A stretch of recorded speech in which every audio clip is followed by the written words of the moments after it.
జయంతి సందర్భంగా మనం ఇక్కడ అందరూ అసెంబ్లీలో అయ్యి జయంతి వేడుకలు జరుపుకోవడం జరుగుతుంది. ఈ సందర్భంగా మొట్టమొదటిగా మనం తెలుసుకోవాల్సింది ఏమంటే మాతా సావిత్రిబాయి పూలే గారు ఈ భారతదేశంలోనే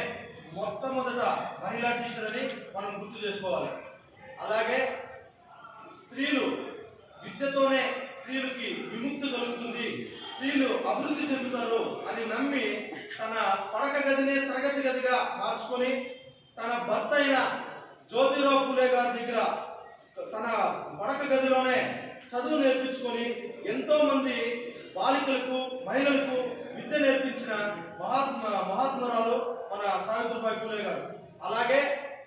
వాళ్ళ భర్త దగ్గర చదువు నేర్చుకొని సావిత్రిబాయి పూలే గారు ఈ మొట్టమొదటిగా ఈ భారతదేశంలో పూణేలో 1848లో మొట్టమొదటి బాలికల పాఠశాలను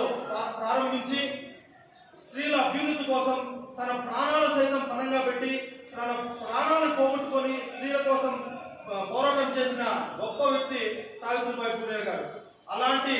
గొప్ప వ్యక్తి అయిన సావిత్రిబాయి పూలే గారి 192వ జయంతి సందర్భంగా ఈరోజు మనం ఇక్కడ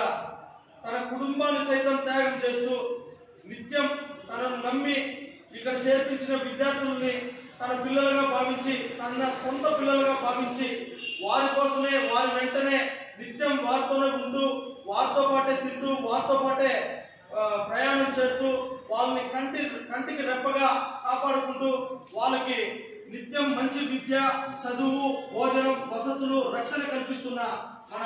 రమాదేవి మేడం గారిని ఈరోజు మనం సన్మానించుకోవడం మనం చాలా అదృష్టకరం.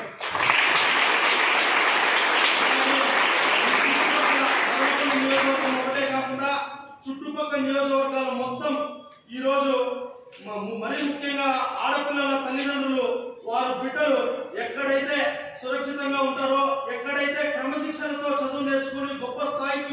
వెళ్తారని మన జ్ఞానాంబిక డిగ్రీ కళాశాలలో ఈరోజు చాలా శాతం ఎక్కువ శాతం ఇక్కడే చేర్పిస్తారు. దానికి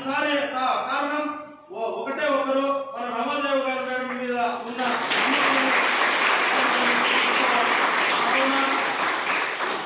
అలాగే ఈరోజు అలాంటి గొప్ప వ్యక్తి గారిని సావిత్రిబాయి పూలే గారి 192వ జయంతి సందర్భంగా మనం సన్మానించుకొని ఈ సందర్భంగా ఇక్కడ వచ్చిన యువతకు కానీ అలాగే మరీ ముఖ్యంగా ఆడపిల్లలకు నేను తెలియజేయడం ఏమంటే మీరు ఎలాగైతే సావిత్రిబాయి పూలే గారి అడుగుజాడల్లో సావిత్రిబాయి పూలే గారి మార్గంలో ఆమెను ఆదర్శంగా తీసుకొని ఆమె అడుగుజాడల్లో నడిచి మేడం గారు ఇక్కడున్న ఎంతో మంది మేడం గారు అంత గొప్ప స్థాయికి మీరు వెళ్ళాలని కోరుకుంటూ జై భీమ్ జై భారత్.